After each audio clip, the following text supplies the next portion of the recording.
I texted my manager Jake that very same night asking if it'd be possible to get us in for the next day since it was already Friday, meaning we're missing the first day of the festival, so therefore we could only go on Saturday. Because it was so last second, we were only able to get VIP tickets, which is not the same as artists. Keep in mind, weekend 1, I did have an artist pass. Weekend 2, I had a VIP going into the situation. When we walked into weekend 2, we noticed that there was a major difference in the crowd. We were in the VIP section and I started getting mobbed really quickly at a super unsafe capacity because, as many of you guys know, whenever we stop to take a photo, kind of other people tend to come and it just turns into a big situation. And when I felt unsafe in the situation, I panicked and I texted Nikita and asked her if she had a connection to the Sugar Bear hair team that could potentially help me out. To which they reached out to me and offered to come rescue me with a pass and backstage access and security to make sure that I was okay and was able to enjoy the festival along with my friend. Despite what Tati said in her video, this whole situation was definitely not a big scheme that was orchestrated beforehand. It really did happen on the spot. To not even get a phone call, to not even get a text a few days prior. Before posting my stories, I actually did text Tati first out of respect for her, giving her heads up about the sponsorship, but she was immediately upset.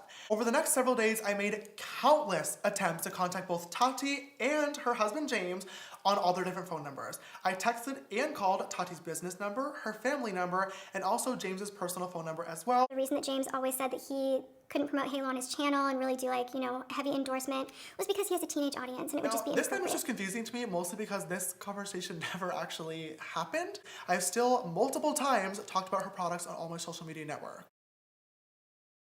The last phone conversation that James Charles and I had, he said some things telling me about a situation that happened in Seattle at my birthday, and it literally made me want to vomit. Oh my God, you tried to trick a straight man into thinking he's gay yet again, and somehow you're the victim. A few minutes into the conversation, I asked him about his sexuality, and he told me straight up that he was bisexual. There was no straight men being manipulated anywhere in the story like Tati mentioned. Point being, everything that happened in the hotel room was 100% consensual, and this is confirmed. I said yes. By the only two parties that were actually there, being myself and Sam. After hearing this, like Tati said in her video, Tati and James actually did have a heart-to-heart conversation with me about the boys that I get involved with. They told me that talking to curious guys was going to continue to get me hurt, and that also it could look really bad from an outside perspective if somebody tried to manipulate the situation.